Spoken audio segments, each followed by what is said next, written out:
Welcome back to the Dump and Chase podcast on 88.1 FM, WLRA The Start, Lewis University in Romeoville, Illinois. I'm Reid, joined in the studio by Jake and Rebecca, bringing you episode 4, I believe, as we wrap up the final division, the Pacific Division, as regular season play for the NHL starts tomorrow. Hockey is finally here. We've hit October, and now it is here, and we can all celebrate and watch some great hockey. There are some big games on tomorrow, but first we're going to get a little bit of a news rundown. So Jake, what do we have for our NHL news in the past 2 weeks, because we did not have a show last week? Well, the big one that we have to start with is Patrick Laine getting signed for 2 years. I know it's not a big contract, but the important thing was for the Jets to actually sign the guy so he can actually play. And thankfully they got the signing done, and he can actually play, at least for 2 years. He was going to be actually a restricted free agent because he's still young. But they were able to sign him, so he is good and cleared to play. So that's the most important thing for the Jets. Perfect. He was kind of the big one holding out for the Jets, or just kind of the big holdout in general for the league on when he was going to sign. Or there were rumors that he'd be going overseas to play in Europe. But he'll be staying with the Jets, which is good to see. And another player that also got re-signed was Mikko Rantanen. I believe he got signed for another 6 years, I believe, in Colorado. I will have to double-check on that. But he did get re-signed by Colorado. He's a big guy for the Colorado Avalanche. Second liner, he was really a key part of their playoff run as well last year. So having him back and having him signed to a long term is very good for the Colorado Avalanche as well. And because the Colorado Avalanche also have expectations this year, he will be a big piece, I think, to contribute to that team for this season. Sure. Other news, Anaheim released their third jersey finally. We have to do a little bit of a jersey rundown as well, for the team. Anaheim's going back to the orange ones with kind of the old, kind of the modernized Mighty Ducks logo, I guess you could say. Mm-hmm. The Mighty Ducks logo, but in modern colors.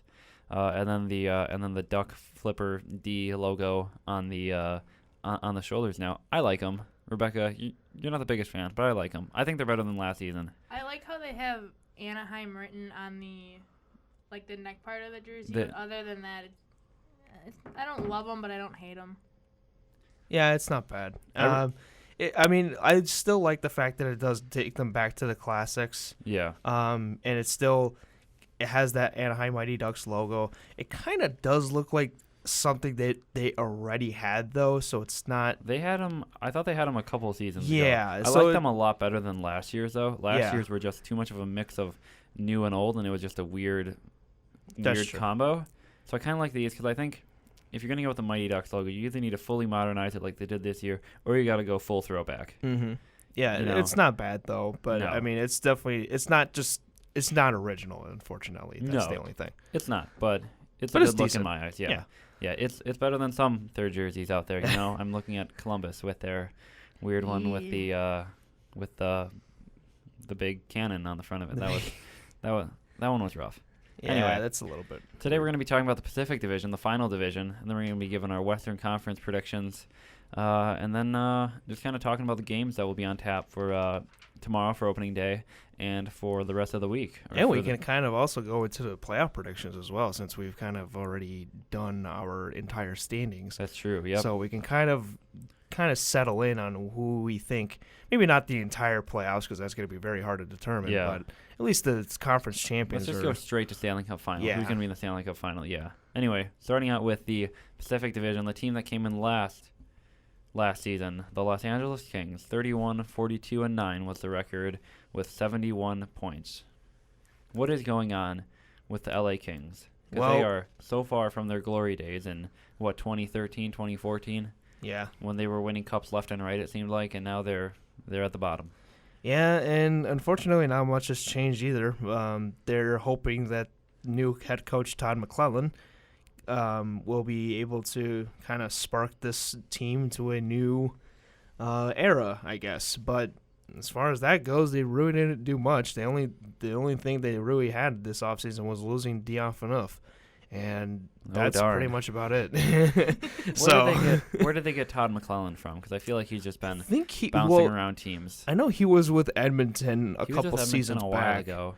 But Was he with San Jose? Did he do some time with San Jose too? I think he did some time with San Jose. Yeah. I think so, but I just don't know if whatever it is, whatever Tom McClellan is going to bring to the table. I just don't know where this team will be headed. He'll probably be there for a couple of years, and then he'll leave, and then he'll come back. Yeah, he was head coach of San Jose for 7 years, Edmonton for 3.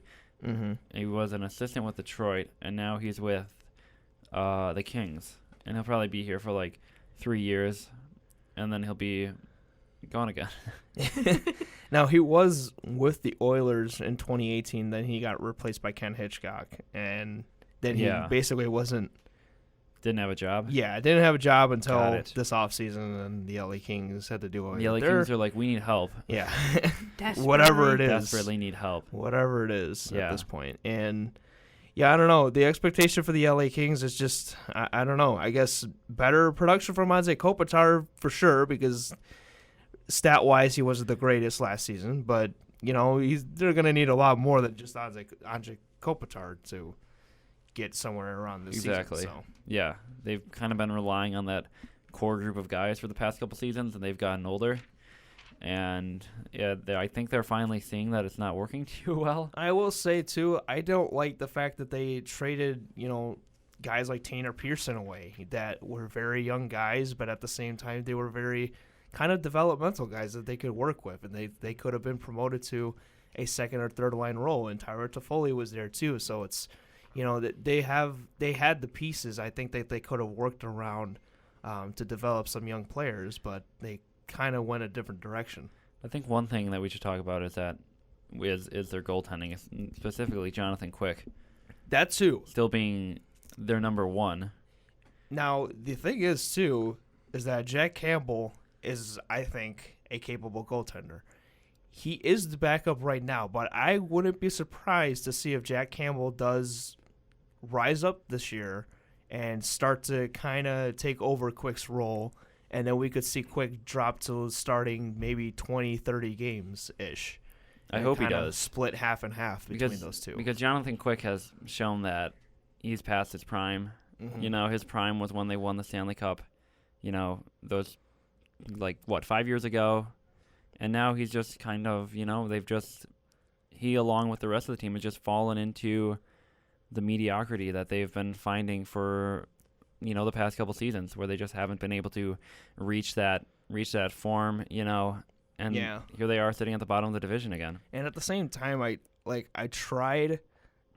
kind of give respect to Quick, because Quick is kind of trying to be like one of those longevity goaltenders like Roberto Luongo was and Henrik Lundqvist is now, where even though he's past his prime, he's trying to still be a solid number one for a team or for a franchise that he's played for so long for.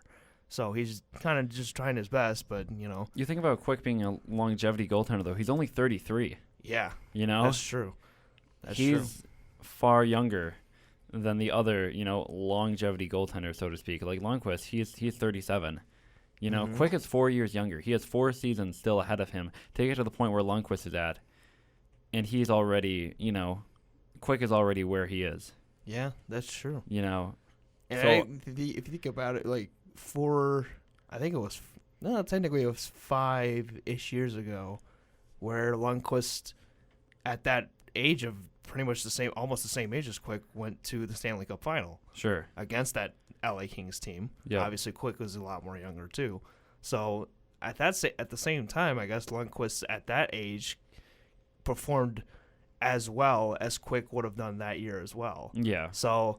Yeah, it's a longevity question. Sometimes depending on age, depending on talent. So it's, but point is that you're never going to get any younger. So yeah, I think goaltending will definitely need to be something that the Kings will need to be looking into. If not this season, the next one. Mm-hmm. They need to find that goaltender that can take them into the future. And I definitely think it's Jack Campbell. I would definitely look to see if Jack Campbell will be able to do that. Because Jonathan Quick seems to be taking them out of where they are now. Mm-hmm. And they need someone to kind of turn the team around, get them back to where they were. So it'll be interesting to see what happens with the Kings. Moving on, let's go to the 7th place team with 79 points, the record of 35, 38, and 9, the Edmonton Oilers. Okay, so the Edmonton Oilers made a lot of key arrivals. obviously getting Todd McClellan in November was one of their things. Then they bring in head coach Dave Tippett and a new general manager in Ken Holland, who was with Detroit. And then Steve Yzerman goes to Detroit, so Ken Holland goes to Edmonton. Then they also got goaltending help and getting Mike Smith from Arizona. Yep. And they are trying to find the number one goaltender at this point, because now, I really don't even know who is the number one goaltender. Now, the thing with Mike Smith, can he kind of fall into that same kind of category with Quick, where he had that one All-Star season, with Arizona. And yes, I will say Dave Tippett was the coach for the Coyotes at the time Mike Smith was kind of big at that point. So if just coaching-wise, he can kind of bring that same life within Mike Smith for the Edmonton Oilers. Yeah. And try to solve their goaltending problems. Yeah. Then that could work. Because he was with Calgary last season? Yeah, Calgary last season. He was with Calgary last season. I keep thinking of him as an Arizona and goaltender. he just kind of, Calgary played well in the regular season and then... Yeah, they fell off. Exactly. They really fell off. Yeah. But at the same time, then again, at the same time, Calgary, for that entire team was just, it seemed like it was in shambles in the playoffs. The offense offense didn't play well, defense didn't play. It was an all-around thing that kind of was a big thing. Yeah. But Mike Smith still is a good regular season goaltender. And at the same time, I think if you're the Oilers, you could use just regular season right now. Because I don't think you're going to have expectations for the playoffs. No, that's all the Oilers are looking for, yeah. At this point, you're just looking for better regular season play from your players. Mm-hmm. So I think that will be... I think this is just a safe acquisition because I don't think Koskinen is going to be their starting goaltender. Yeah. Then I think they have another one. I think they still have Cam Talbot too. So 3 different goaltenders that are basically competing for this job, and they still don't know exactly which one. So getting Mike Smith, I think, was just a safer bet than anything else. The only kind of hoping point for the Oilers is the same one that it has been for, the past how many seasons, is they have that younger leadership. They have McDavid, they have Leon Draisaitl, they have Nugent Hopkins. They have the young core that, in theory, should, be able to kind of put something together, put the pieces together because they're all there.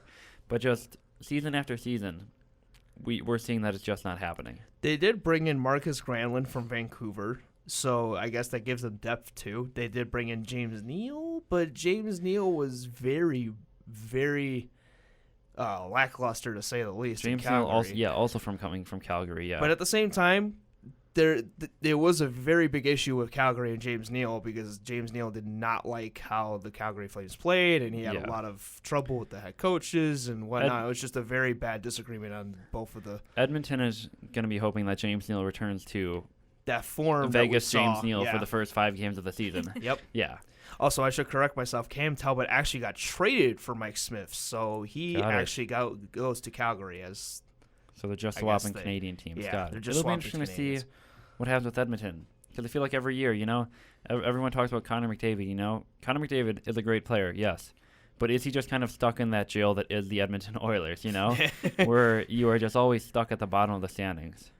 So it'll be interesting to see what happens if they're able to rise out of that and climb up the standings. But I don't know. Yeah, it's just... As of now, the expectations are just still not that great for this Edmonton Oilers team. I think at this point your goal is to just have better regular season play and then just go on from there. Go from there, yep.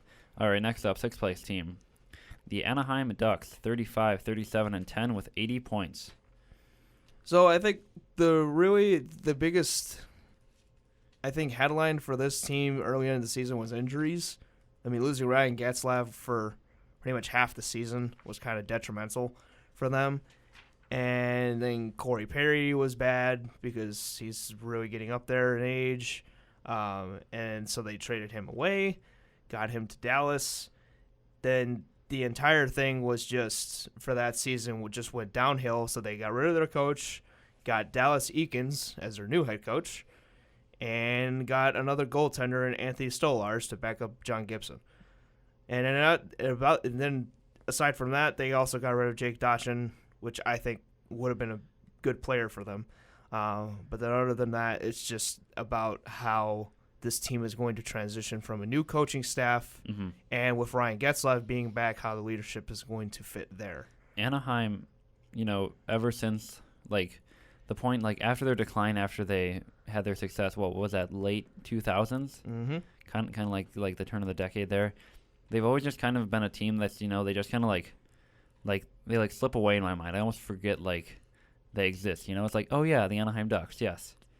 They play hockey, yes, and end up in the middle of the pack. They're just the lurkers of this league. They are. They just That's a great way to put it. Yep. All the way. They're like a shadow of every single team. They just creep up on you at the last second. And then someone shows up in the highlights, and you're like, oh yeah, the Anaheim Ducks. Like Corey Perry, when he had that breakout season or whatever. Corey Perry is still playing. It's wait, Corey Perry's still playing, yeah.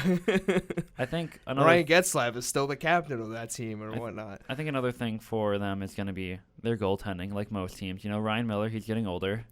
I do like John Gibson, though. I think John Gibson is a capable starter, but now the expectation for John Gibson is, can he start more than 50 games? Exactly. At this point. Because previously, obviously, it was still Ryan Miller getting a little bit more time because he was still, John Gibson was still a little bit younger and a little bit inexperienced, so they were kind of trying to split time a little bit, but now John Gibson is kind of being molded into this full-time starter now, so he has to play more games, and the expectation is now that he has to be consistent in his play now. Yep, exactly. So that is one thing. Also, the other thing I think for them at this point of the season is just develop young guys. One of those guys I think is Max Comtois, who was drafted by the Ducks, in 2017, 50th overall. He has been playing. He played junior for the past season. For the past 2 seasons, and is now playing for their AHL affiliate, but I think he will rise through the ranks really quickly. And I say that because last season, in their first 20 games, he had, I believe, 5 goals in his first 10. So he was really hot, and actually I picked him up in fantasy because he was getting really hot too. But then all of a sudden, he got injured, and then when he came back from injury, they didn't need him anymore, and then they reassigned him to juniors. So I think he's still a big prospect that they will look forward to. Mm-hmm. So I think he's going to be a big one there. But then there's also a lot of other young guys that they can develop as well. Ricard Raquel being one of them as well. So they have to just kind of see what production they can get out of their young guys this season. I think it'll just be all about the young guys, and once again, like we talked about with LA, the goaltending situation, just trying to kind of figure that out, iron out the bumps in that, figure out, okay, what's the balance that works between Gibson and Miller? Because I imagine that in the next couple of years, they're going to be looking for a replacement for Ryan Miller. Yeah. Because Miller's getting older. He's either going to be, become a free agent, get traded or retire or some combination of all that, So I don't think he's definitely not a long-term solution. So they're going to need to start looking at John Gibson for that. So I think it'll depend a lot on that and getting those younger guys, because they have the veterans like Ryan Getzlaf and Corey Perry, but those guys are getting older too. Mm-hmm. Time is not on the Anaheim Ducks side. And they do have the cap space for more guys too. They got $9 million now still left in their cap space, and they still got some very good depth guys like Jacob Silverberg and Adam Henrique. So they still got guys that they can sign for more longer-term contracts to keep on for this team. But now it's about making some transactions and seeing where it can go for the future. Yep. All right. We're going to move up to number 5. 35, 36, and 11. 81 points. Just a hair above the Ducks, the Vancouver Canucks. So, yeah, the Vancouver Canucks, they are kind of an interesting team this season. I don't know exactly where they can go, though. They did some little transactions here and there, getting JT Miller, Michael Furland, and Jordy Ben, but then also getting rid of Ben Hutton and Marcus Granlund. So it's kind of an equal trade-off for this Vancouver team, and there's just not as much to go off of. I think if you're Vancouver, you're just looking for more young guy development. Elias Pettersson being better this season, even having more playing time and more points production. Brock Besser getting some more points. Some other guys, Bo Horvat, So those three guys, I think you can rely on them. I think defense will be a question mark for them, and some goaltending will also be a question mark for them. Mm-hmm. So at this point, it's just how the road will be kind of straightened out for this team. I just don't know where they could go this season, though, because it's very hard to determine. On one hand, I think that they can get a lot of production from a lot of their guys, like Besser and Ferland coming in from Calgary, who had a pretty good season in Calgary, and Bo Horvat getting better, and Elias Pettersson getting better, and, you know, getting Jordy Bennett gives them another depth defenseman. But then other than him and Alexander Edler, who has been there forever. Edler has been there forever, yeah. Pretty much. You know, what else are you going to look forward to? Some young defensemen like Fantenberg, and Chris Tanev, Tyler Myers. They got to find some of the young guys to step up on defense. Yep. And their two goaltenders are Jacob Markstrom and Thretcher Demko. Yeah. So they have to also kind of figure out who's going to be the starting goaltender there. I want to talk about goaltending as well, because looking at those two, Demko and Markstrom, neither of them stick out to me to be, 50-plus game starters. Yeah. They definitely have a void in that goaltending role. Yeah, it is. But at the same time, Markstrom actually did play 60 games last season, remarkably. Mm-hmm. And he did get 28 wins, which is pretty good for him as well. That's respectable. And the good thing is that he's still pretty sort of young, 29 years of age. So he could still be a number one goaltender, but he has to – the expectation would be a little bit higher for him this season. Though they do have a lot of hopes for Thretcher Demko as well, because they drafted him not too long ago. So he's going to be a thing that they can look forward to. So they have to kind of figure out where they want to go in goaltending situation, because if Jacob Markstrom is not going to be doing well for them, and the expectation for the Canucks this season is just to be better than they were last season, pretty much, then you have to find a way to put Demko in situations where he can win games for you. Exactly. So they just have to kind of fix all the gears that may be broken during the season. I think it'll be interesting to see with the younger guys mixed with some of the veteran presence. Jay Beagle, they got Jordy Ben in the offseason. They have some of those veteran guys as well. Louis Eriksson. It's going to be how, they kind of mesh together. And if it can work together, Alexander Edler, he's been there for, the beginning of time, it seems like, with Vancouver. I feel like he's one of the only remaining guys from the Cup run in 2011. Mm-hmm. Pretty much. Looking at this roster, really no one else. Unless you count Louis Eriksson, who was on the other side. Yes. Yeah, but I don't know how I feel about Vancouver. They are for sure not the team they were, 9 years ago when they went to the Cup final, or 8 years ago. So they are. No, they are a completely different team. The goal is just regular Sedins are not there. Luongo's not there anymore. Yep. Defensemen are not there. I mean, it's a completely different team. Yeah. So now the mindset has changed. They're not that playoff team caliber anymore, but they are I wouldn't even say that they're a rebuilding team, because they still got the young pieces there. They got Elias Pettersson. They got Brock Besser. They need just a little bit more depth defensively for them to just kind of rise up the next season and kind of lurk in the playoffs a little bit. They've built, and now they're just kind of sitting there, and it's like the picture where you poke something with a stick, and you're like, do something, you have everything there. Just do something, And then throughout the season, then it's just about fixing things. If goaltending's not working, bring in Demko. See if he can fix those games and fix what Markstrom has been doing. And if the defense is not there, make some acquisitions during the trade deadline. See if you can bring in some guys that can protect the blue line better, Yep. So this is just about fixing and improving this season for Vancouver. Vancouver will need to play car mechanic a little bit there with all the fixing they'll have to do, but should be interesting to see how they do. We're going to take a quick break. You're listening to the Dump and Chase podcast on 88.1 FM, WLRA The Start. Welcome back to the Dump and Chase podcast on 88.1 FM, WLRA The Start, Lewis University in Romeoville, Illinois. Before the break, we talked about the bottom four teams in the Pacific Division, and now we're going to move up to the top four, starting with the Arizona Coyotes, the first winning record in this division last season, or I should say regulation winning record, 39, 35, and 8 with 86 points.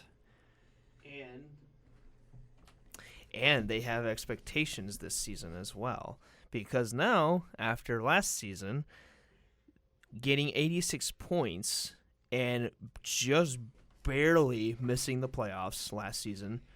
Was it really barely, though? They were 7 points out. Wait, no. They were 4 points out. I'm looking at this division. Okay, still. They were 4 points out. That's still close. It's 2 games. Yeah. 2 games they could have gotten back. Anyway, but now they bring in Phil Kessel and Carl Soderberg. Phil the Thrill. Phil the Thrill. I heard that he comes with a lifetime supply of hot dogs, too, in his contract. Dude, let's get him signed to whatever team. And he can only eat them out of the Stanley Cup. Well, if anything, in his contract, they win a Stanley Cup now. They might need to reduce that contract because they are $2 million over the cap space. They aren't going to win a Stanley Cup. So. You never so know. hard on them, huh? Just got to figure out where Phil's going to use hot dogs out of. Yeah.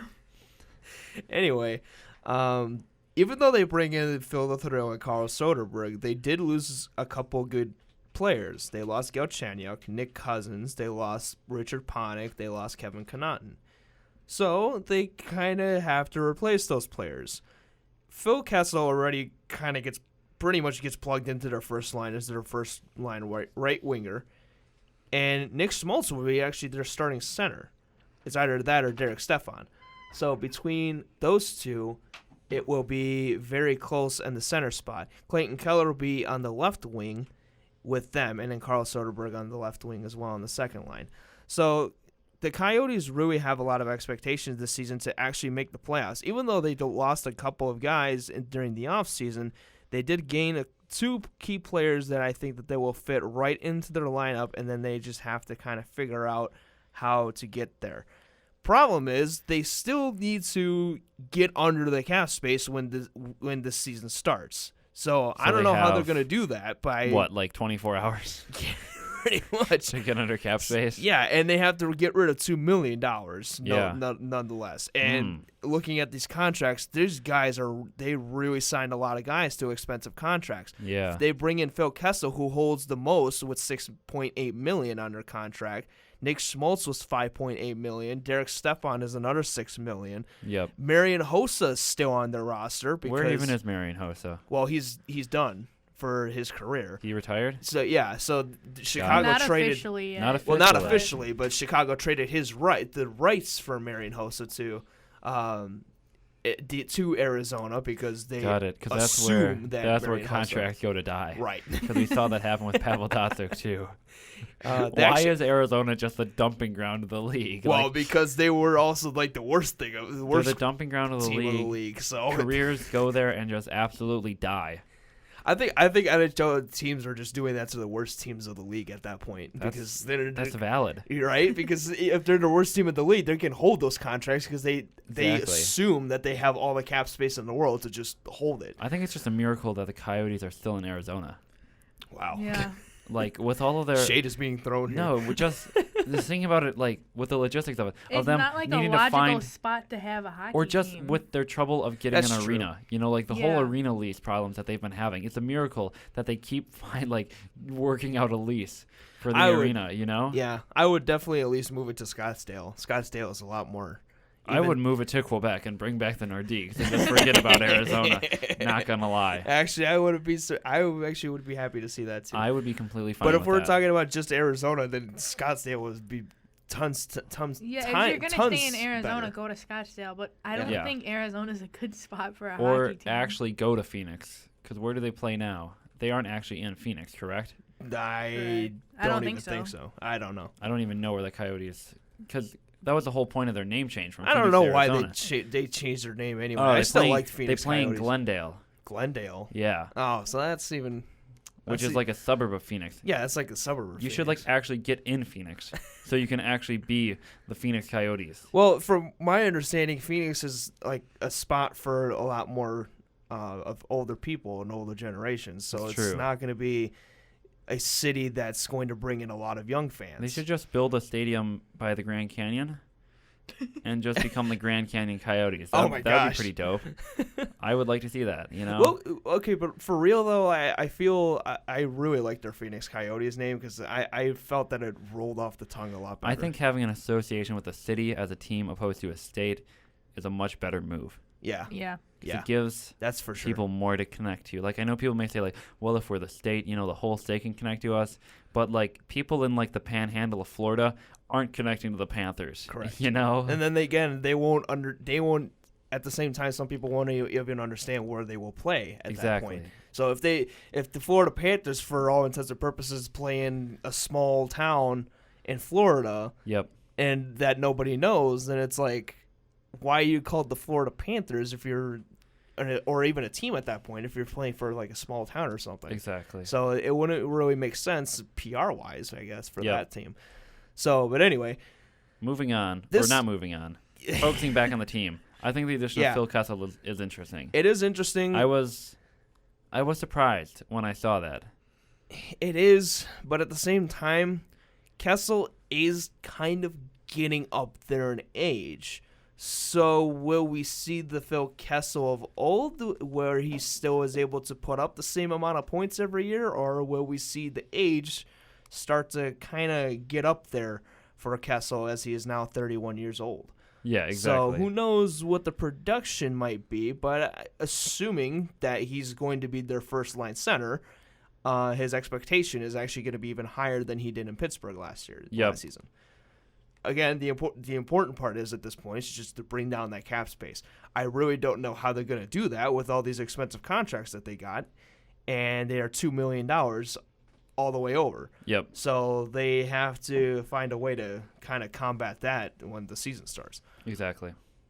But other than that, their expectation for the playoffs, I think, is going to be pretty up there. So I don't know if this season, man, it's going to be hard to determine. But I think when you're looking at the Pacific Division itself, I think they have a chance. Yeah. It's just there's a lot of ifs. That's the only problem. There's a lot of ifs on this Coyotes roster, specifically when it comes to Phil Kessel's point production. On the goaltending, we didn't even touch on the goaltending. Will it be Raanta? Will it be their back in Darcy Kemper? Will it be Darcy Kemper? And Antti Raanta is a good starter when he's healthy. Problem is he's not healthy all the time. Darcy Kemper had a fantastic season when he came in. So do they look at that and possibly give Kemper some more time in net, or do they kind of just keep switching between Raanta and them? They have to figure out what's going to be good for them in goaltending wise. Yep. I think defensively wise, I think they're getting better up there as well. Obviously, Oliver Ekman-Larsson is still their leader in defense. So at this point, I think the expectation is still to be in the playoff hunt. Exactly. Yep. I think Arizona will finally maybe have a little bit more of a chance with Phil Kessel. I don't know if one guy, especially Kessel, can carry a team like that, but it'll be interesting to see. But they do also have the other depth guys like Clayton Keller. So, there's hope for this team. Yep. Besides just Phil Kessel, Nick Schmaltz is obviously going to be their starting center. Yep. Derek Stefan is still there. Vinny Hennestroza coming from Chicago as well. It seems like Coyotes just stole everybody from Chicago. Yeah, why do you think I cried so much Christian Dvorak, the past couple of seasons? My goodness. So, yeah, that's the expectation is just trying to have the Coyotes find a way to get there, too. Also, Nick Jomerson is also on defense, too. They really are stealing a lot of Chicago Blackhawks players. I need my team. It happens, Hate to see it. It does. All right, moving up in the standings. Record of 43, 32, and 7, 93 points. The best team in the Pacific Division and the whole league. False. The Vegas Golden Knights. Even though they were third place last year. Okay. We don't talk about that, okay? That was last year. But anyway, this team is still great. Of course they are. Someone's a little biased. But the great thing is that this offseason they brought in nobody. That's because they don't need anyone. But they got rid of a lot of people. They have all of the pieces still here, though. But on the other side, they got rid of Eric Halla, they got rid of Colin Miller, they got rid of Belmar, Carpenter, Gusev. some key guys that were pretty loved by some Vegas fans. I'm kind of salty that we didn't sign Nikita Gusev. Yeah. Gusev. I did pick him up on fantasy though, so there's hope. That's for true. you, not Yeah, Vegas. Exactly. Yeah. Oh my gosh. I don't know how you're going to win this fantasy season by having 5 guys from Vegas. Just watch. He's going to win the whole thing. There's no way. Okay, unless we're recording this. Mark my words. I'm going to win fantasy by having 5 Vegas players. Okay? Yeah, and as scoring how many as goals. You do realize you have to score at least like 5 points every night from every single one of your That's players manageable. to be able to win. Yeah. With me, I don't want to win the fantasy league. I just want to beat Jake. Exactly. That's That's the want. only goal. Yeah, just messing with Jake and beating Jake. Yep. Oh, man. Precisely. Anyway, looking at Vegas specifically, I really don't see how this team doesn't make the playoffs again. I don't either. There's really just no problem at that point. But man, looking at the projected forward lines, I don't know what team can beat the amount of forward depth that the Golden Knights have right now. Yep. With Carlson, Marchessault, and Smith on that first line. Solid first line. That's one of the best first lines in the league. What do they have as their projected second? Paul Stastny, Mark Stone, and Max Pacioretty. And Pacioretty. Okay, here's my only concern with the Knights is looking at their third and fourth lines. Like guys like Cody Glass. If Cody Glass. Cody Eakin? Well, no. If Cody Glass. Yeah. If Cody Glass makes the team, Cody Glass is a player that is very dependent on guys who are on the ice with him, and we've seen that in preseason. If he's out there, with Marchessault and Smith or, Stone and Carlson, he'll produce. But when he's with some of the guys from the lines, like some of the guys from the third and fourth lines, like with the Eakins or with like the Tuck and stuff, he doesn't seem to be producing. So it'll be interesting to see if Vegas keeps those first 2 lines intact or kind of split up that second line into the second and third to give some of the lower guys a little bit more leadership and a little bit more of that stability on the line on how they do it. Well, interestingly, I don't even have Cody Glass in these projected lines. I don't know if Cody Glass has made the roster, if it's been announced yet. Well, he's kind of on the bubble, but if he makes that's it. true. Yeah. If he makes it. Glass is on the bubble. He's right now on the NHL app. He still is on the roster. Yes. So they still have hope there. But then, honestly, other than that, they still do have Brendan Peary and Alex Tuck. Alex Tuck is a really good depth Tuck third line. is injured, though. He's week to week, I believe, and Eakin's day to day. I want to say. Yeah, so some injury problems in the beginning of the season. Yes, a couple injury problems. But they also had injury problems 2 seasons ago. That's true. Where they went to their 5th goalie. That's true. Good old Dylan Ferguson. I don't know how. Like, I have no idea. How do you as a team deal with having, first of all, your first 2 starting goaltenders down? Yeah. You have to sign 2 more goaltenders. You have to bring both your guys from the AHL. From the AHL, and then sign another guy. And now Dylan Ferguson is being called up from who knows where. Right. First time I saw the kid sitting on the bench, I'm like, is that kid like 15 or something? Because he looked so young. They bring it in from like the janitor's. He brought him in for a little bit. He He gave up a goal or something, and it's like, okay, Ferguson played in the NHL. I'll take that. It's like that one of those moments where like the Blackhawks had to like go to like one of the beer league. Yeah, or like something like that. Yeah, that accountant guy or Yeah. something. Yes. I haven't heard from him since, but Yeah, where he just comes out of nowhere, and there he is. Man. Goaltending situations. That's I think funny. though the thing with Vegas is the teams or the players that they got rid of, Haula and those kind of guys. They were solid players, but they weren't really part of that core. Like fans will consider them part of the core because they were on for the first season. But I think we'll be just fine. We have a lot of younger talent that is coming to fill those roles. I feel. I think one of the questions will be during the playoffs, at least, is how the defense will play. It's like it feels like time and time again that the regular season play for the defense is good enough to get them wins. Yes, and to get them in the playoffs. That's a great way to describe. But then when the playoffs come, it's like when they need a defensive stop and when they need to keep pucks out of their net, they're not able to do that. Yeah, that's the thing with the defense. It can be kind of shaky at times. Like the one shining point of our defense is Nate Schmidt, and how solid he can play. Derek Englund is there for the leadership, but there's been talks of him retiring after this season. There were talks of him retiring before this season. Shea Theodore, Braden McNabb there as well. A lot of guys are going to need to step up on defense, though, for sure. I think one of those guys will one of the young guys too, but Jimmy Schultz coming in.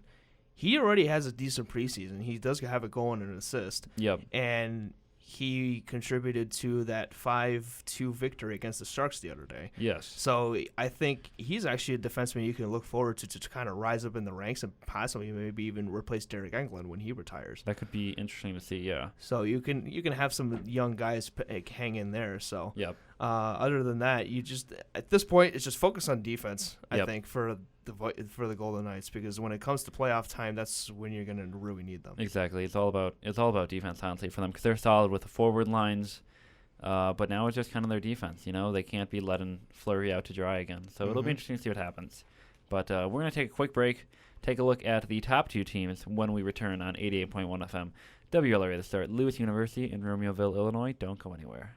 Welcome back to the Dump and Chase podcast on 88.1 FM, WLRA The Start, Lewis University, Romeoville, Illinois. And we're going to be wrapping up the final two teams in the Pacific Division, starting off with the second place, San Jose Sharks, 46-27-9 with 101 points.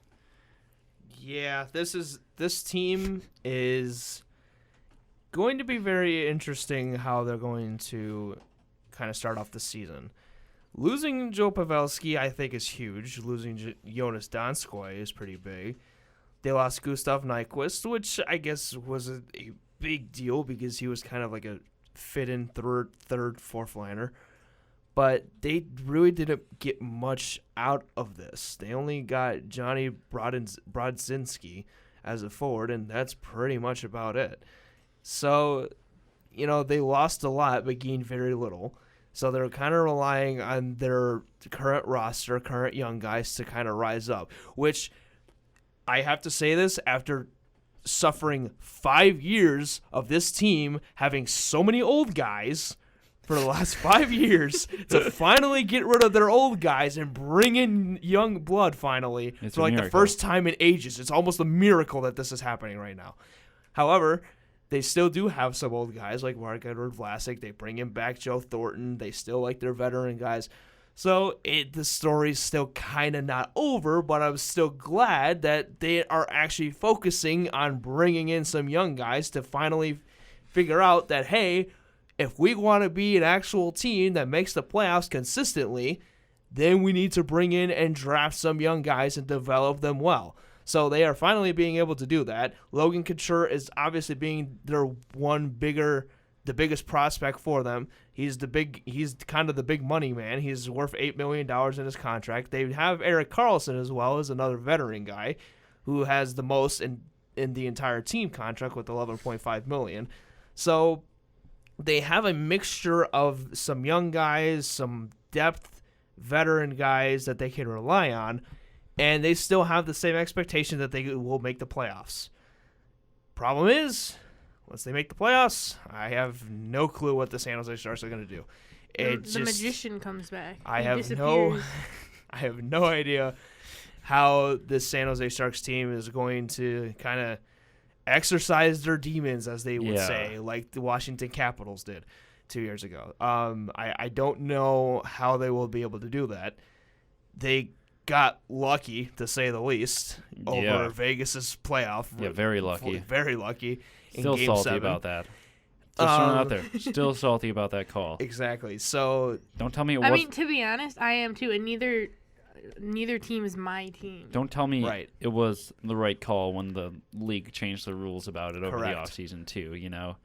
They basically admitted that they messed up. Yeah, it's like the St. Louis Rams. It's like the freaking Rams and Saints game last year. They changed the rule for pass interference calls just because they got it wrong. Exactly. So if the officials we get could it have wrong, a whole episode about that call. Yeah, I could just go on and on. My goodness, we could literally have an episode. I remember we watched that live. Funny story about that. I think we need to tell the story. It's all Jake's fault. All right. Oh man, Jake is the sole reason that Vegas got eliminated. Okay, so Vegas is up 4-1 in that game. 4-0. 4-0. Like 10 minutes to go. Jake's like, they're gonna win. I'm gonna leave. Okay, because we were watching here at the radio station. And Jake leaves, and then after that, Vegas, everything happens, and the whole power plays happen. It's Jake's fault. There was there was a whirlwind of emotion that night. Oh my goodness! I don't think I have ever sworn as much as I did that night. It was constantly from jumping up and down to sitting down to being sad and honestly just disbelief. I went to bed that night having no idea what I just witnessed. I couldn't either, and it was terrible because 10 minutes into my drive back home, I checked my phone. And I was thinking, okay, it was going to be 4-0. Yeah. I checked my phone. I'm watching it live. I see the scoreboard. It's 4-3. Yeah.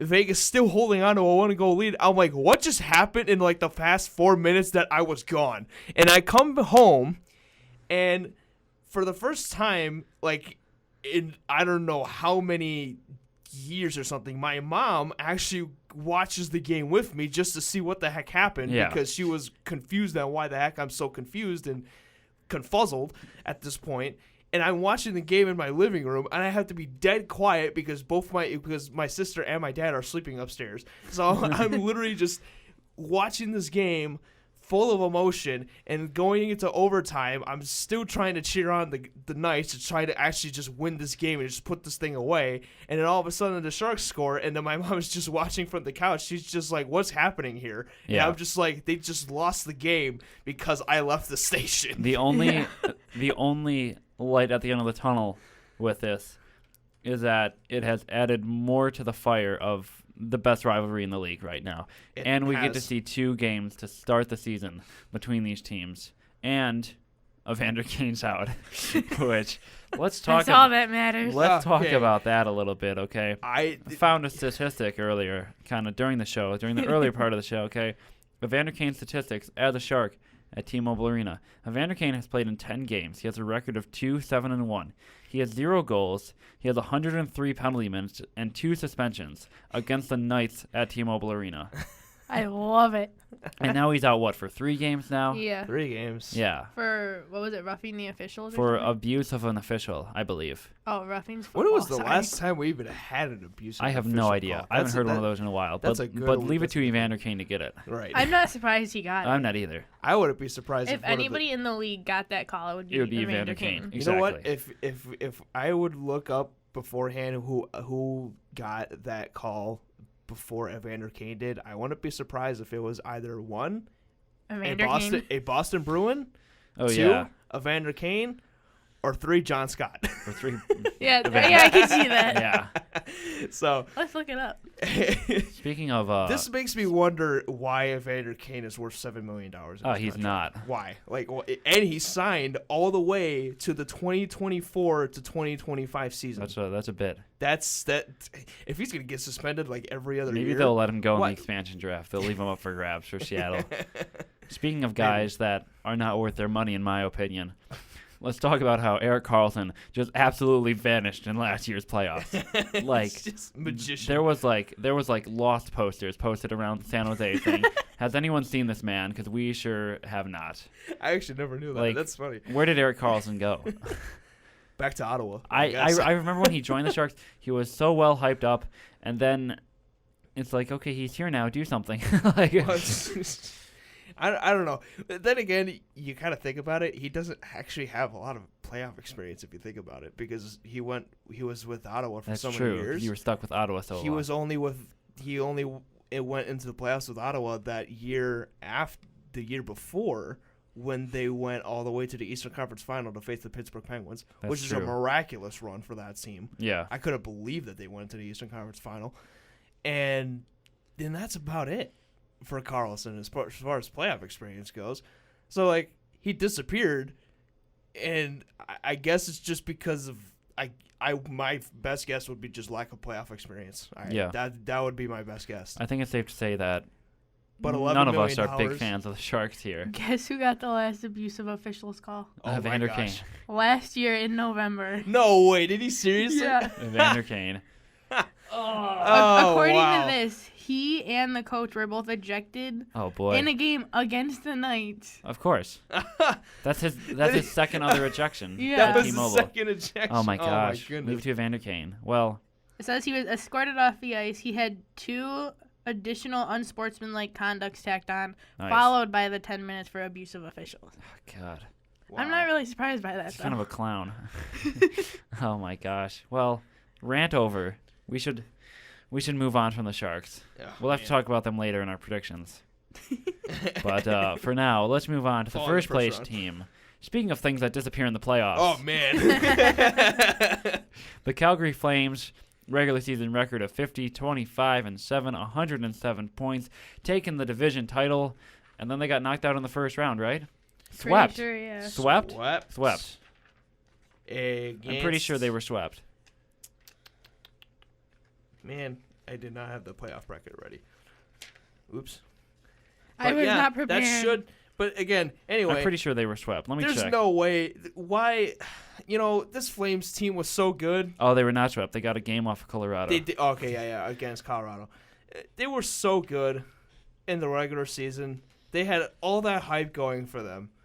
And pretty much, as you said, they disappeared. They absolutely just non-existent. I mean, they dipped. To be fair, I guess it was at least better than the Lightning were. But I mean... yeah, at least they won a game. This team was, yeah, I guess. But at the same time, man, this team, there's just a lot higher expectations than that to go into the playoffs and really just lose against that Colorado team. Granted, Colorado was a really good team. They got hot at the right time. Yes. And at least you got a game off of them. But I would have expected more than a game off of that. The sad thing about the Calgary win is that it was game 1 and they shut them out, and then they proceeded to lose 2 close games in overtime and get absolutely blown out in the other 2. That kind of sounds like actually how the Lightning series went. They were leading 3-0 except for the win. except for the win. If they were leading 3-0 in the first period, everyone was thinking, okay, this is going to be an easy sweep. Yeah, Come back, they win 5-4, I think. And then the snowball of doom started rolling down the mountain, and it took everything with it. Get the kiss of death over the Lightning, and there's just exactly. Same thing happened with the Flames. And honestly, do the Flames have the pieces again this year to go back? And they got rid of Mike Smith to bring in Cam Talbot, which we brought up earlier. They got rid of James Neal because James Neal didn't fit their thing. James Neal is getting old. And because apparently he just didn't like Calgary. So there was a whole controversy about that, apparently. That's valid, I guess. Apparently he didn't see eye to eye with how they were playing and whatnot. And they bring in Milan Lucic. And in my opinion, Milan Lucic is not fit in this game anymore. Yeah.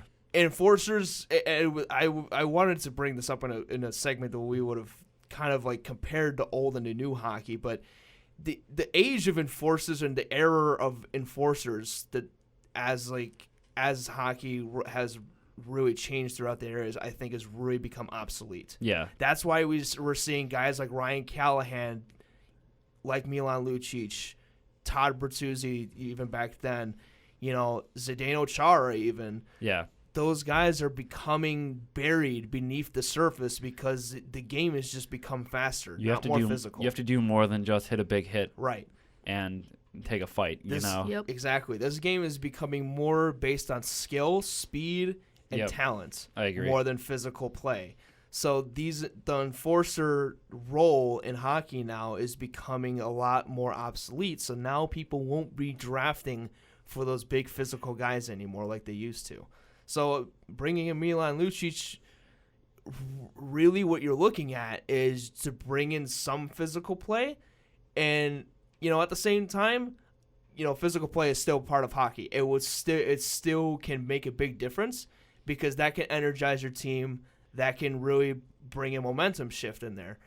But as an enforcer, you also have to be able to produce on the ice. Yep. Produce not just physically, but, as in points and assists and even plus minuses, stuff like that. So Milan Lucic is really looking at 20-ish goals, maybe less, for a season for this guy. Yeah. So you're really bringing him to kind of spark in more physical play, but you're not really going to see a lot of point production from him. Yep. So overall, this Calgary team didn't really improve based on last season. The expectation is they're still going to make the playoffs. At that point, they have to just improve upon what the disappointing run they had last year. Yep, It's kind of like the Lightning where it's just you got to put that in the past get it out of your system and focus on this next season and focus on the playoffs this season. 100%. Yeah, you just have to stay focused on the new goal and hopefully try to execute on that. Because I think like the pieces for Calgary are still kind of there, but it'll be interesting to see what they do. Yeah. I think so we've gone over all the teams. We've run through all 8. I think it's time for predictions now. We're gonna do who's rising, who's falling, and who is the division winner, I believe. And then if we have time, we'll do full playoff, or I should say, Western and Eastern Conference champion predictions. Mm-hmm. All right, I'll start off. I'm going to say that Calgary falls. I don't think they're going to be the same team that they were last year. Because I don't know. They play good in the regular season, but I don't know if they'll be able to get to that same point. As for who's rising, I can see that. Actually. I'm going to say Arizona's going to rise. I think Arizona will get into the playoffs with either with a wild card. And I'm going to say that this is going to sound really biased, but I'm going to say that the Knights win the division. The Knights win the division. How surprising. Actually, I can see that though. I don't know if anyone can compete with Vegas this year. Because I think San Jose falls. Losing Pavelski, I think, is huge. I really think. I think that's going to show more of an impact than people think. Yeah, I think that is going to show more of an impact. I think it's now, that being said, I don't think that's a bad move currently because that allows them cap space to bring in younger guys in the future. But I think because of that, San Jose is going to drop a little bit more. And then the older guys are going to start to come out of that team. Marc-Edouard Vlasic is close to retirement. Erik Karlsson, who knows? Maybe when his contract expires, who knows what that's going to happen. So slowly but surely, and Joe Thornton is back for another season. Somehow. I don't know how. He's apparently even named the alternate captain for the team because he is Joe Thornton. Yeah. And slowly but surely, these guys will come out of this team, and the younger guys will fill in, and then we're going to start to see the San Jose Sharks be like a team like Vancouver is, where they're not going to make the playoffs, but they're going to be starting to build those younger guys so that they can make a run for the playoffs in the next couple seasons. Yeah. So that's the reason why they will fall. But then again, Calgary, we didn't really mention this, but can you lose Mike Smith and bring in Cam Talbot to be potentially your backup goaltender for David Rittich? David Rittich is expected to be their starter and play more than, let's see how many. He played 45 games last season, so he's expected to at least do 50 at this point. And he did have a pretty good statistic run with 27 wins and a .911 save percentage, which is not bad. So now the expectation is if he can keep that up, and if the team can pretty much play the same way as they did last season, which you kind of alluded to already, they probably won't play the same last season. I think their season was the best that they could do for their roster. Yeah. And I don't know if they can repeat that or even better themselves than that. Yep. So in Vegas, I mean, they had 32 losses last season because lots of different circumstances happened. Yeah. Injuries happened, stuff like that. Lots of ups and downs. But overall, coming into the season, even though they still will have a little bit of injury trouble, overall, this team still looks insanely good. Still looks solid. Yep. So I think Vegas will win the division just because of that. Calgary will be second. I think, hot take, Arizona will be third. San Jose will be fourth. That's kind of what I can had. see Either that. Arizona wild card or third. I think that's totally viable. Now again, Arizona will be third only if they solve those questions. Yeah. If Phil Kessel can produce more than he did, or even as much as he did with Pittsburgh, that will be fine. I agree. Because as long as Kessel can score like 30 goals this season, and as long as you have a consistent goaltending with either Antti Raanta or Darcy Kemper, my money's on Darcy Kemper because he was outstanding last season, then you will have a solid team that will go into the playoffs and be third in the division. Yep. Rebecca, what do you got? I'm just like Jake said, going with the Coyotes, either third or wild card. I don't think Kessel can carry them to the first two spots, but I can definitely see him and his hot dogs helping. Feel the thrill coming in with the hot dog help. Yeah, I mean. But I feel, I feel like we should really give Arizona more credit than just just. I mean, they Kessel, have though. pieces. They there. still have Clayton Keller. I'll give them credit after we see how they do this season. That's okay. I still like Clayton Keller though. Oliver Ekman-Larsson's still there. Nick Jalmerson, Derek Stefan. Good players. You have good players. You just need to have to do something with them. Yeah, put all the pieces together at that point. Yep. All right. Now, postseason prediction. Oh, I didn't finish. You didn't finish, did you? All right. For falling, I'm not sad to see the Sharks fall. I think especially starting off the season with Evander Kane being suspended, I think it's going to put kind of a damper on the rest of their season, and I'm not upset by that. Still don't know why he's worth $7 million. It blows my mind. Neither do I. And I can see the Knights winning the division, and I'm not upset by that either. All right. Let's do Eastern and wow. Words. Eastern and Western Conference champions. And let's spice it up a little bit. Let's say who's going to win the Stanley Cup. I'll go first. We all know who you're going to say wins the Stanley Cup. Who's going to be in the conference game? All right. Oh, who's in the conference? Yeah, who's in the conference game? Okay. That shakes some stuff up here. Okay. Let's do that. Alrighty. I'm going to say that the Eastern Conference game will be, I'm going to say Boston. And why? And why? hot take, Florida.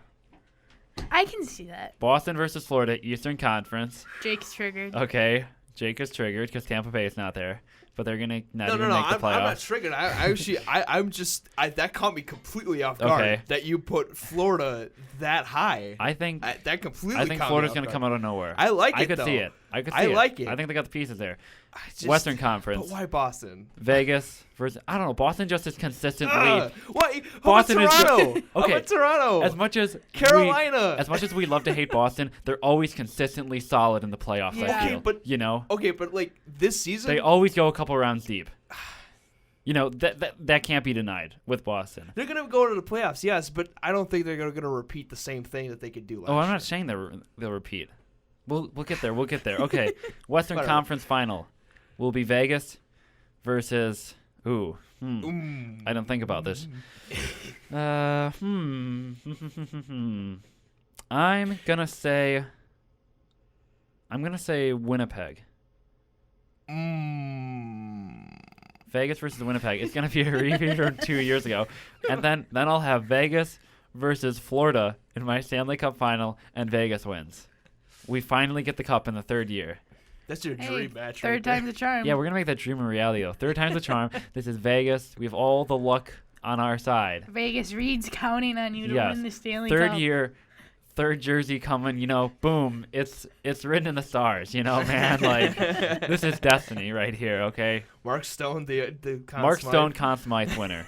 Mark Stone. I can see if him they win the cup, Conn it's either Fleury or Mark Stone. Oh, I forgot about Fleury. Mark my words. Okay. All right, Jake, what do you got? Actually, I'm going to let Patricia go first. Okay. I want to say mine. Oh, crap, I didn't think about this. I can agree with Reid about Boston being in there. No. I don't want them to be. Thank goodness. I would rather have the Maple Leafs, but they've been consistent. Yeah, but we know that Boston's going to take out the Maple Leafs. Like they No, they always won't. do. No, they won't. I hope they don't. I think the Maple Leafs can exercise their demons against them. No way. Oh, There's a lot of exercise that needs to be done. They got to go for like a nicer run before they do that. Okay, but like, who do you got? Your other team in the Eastern Conference Final? Carolina, I could see. Yeah, I can see that. Because I don't think anybody else can go in there. Either Carolina or, like you said, the Panthers. I think they're gonna have a good season. I genuinely don't know. All right. Part of the problem is I kind of forgot what we talked about. What about here? Let's go straight to we're running short on time. Let's go straight to Stanley Cup matchup. Who's in your Stanley Cup final? Oh. To make it a little bit easier, less to think about, hopefully. Not really. Well, I don't know if there's anybody in the Western Conference besides Vegas and. I kind of think Boston and Vegas. Boston, Vegas. Oh my gosh, you did put I'd Boston. prefer Vegas, obviously. I would really like to see that matchup. Wow, that would be fun. I don't, because I just don't want to see Boston. Yeah, I don't want to see Jake's them, but they've been consistent. Jake's like Tampa Bay versus Vegas. No. Tampa Bay wins. Tampa Bay wins in 4 games. Well, Easy one of clap. the staff writers on NHL did predict that. So. Yeah, but that's a staff writer, though. Okay, what does he know? Okay, It's not yeah, like but he was. It's not like he if works they're- for the league or anything. Yeah, but at least they could be experts. Yeah, You never know. but also, what are we gonna start trusting EA Sports with their NHL 19 Oh my simulation? God, no. Because they said that Tampa Bay was No, gonna win we're last not year talking too, and about nothing that happened. company. I'm so done with that company. No. Who do you have in your Stanley Cup final, Jake? Eastern Conference game will be. I want to say Carolina gets in, but I will say Tampa Bay and Toronto. Okay. Tampa. And who goes to the Stanley Cup from there? Tampa Bay. She's like, Toronto. Tears. Game 7 Toronto. Game 7 Toronto. Ooh. Really? Okay. Game Bold 7 pick. Toronto. You know, I still don't Bold. think that Tampa Bay is going to make the playoffs, but But I really hate to go against my own team. I mean, I But went against my own I team. I didn't even think put them in. that this year is the year that Canada wins a Stanley Cup, and Toronto will go to the final, face, hot take, the St. Louis Blues again, and Toronto will win the Stanley Cup. St. Louis will face Vegas in the final, and St. Louis will win in Game 7. This final will be St. Louis hot and take and a Toronto, half. and Toronto will win in Game 6. you know, if we're putting St. Louis in the final, I'm going to say that St. Louis repeats. I think wouldn't I be could too see upset that by I too. think if St. Louis goes to the final, they are coming with so much energy from last year's win that they ride it to another championship. Well, we could have said the same thing with Washington, though. Yeah, but Washington didn't. Yeah, except Indy lost against a Carolina team. Yeah, so that was rough. the problem is you can't really rely on repeat winners because they usually will fall to a wild card team. We've seen that time and time again. Yeah. So, yeah, hot take, but I think Toronto will be able to finally get a cup for Canada. That's like interesting. For like the first time in a long time. Yeah, that's a hot take and a half.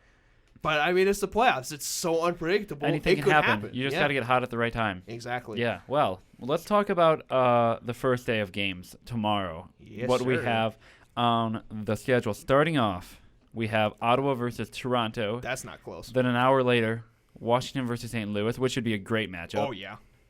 And then at 10, Vancouver versus Edmonton, which will be like, eh.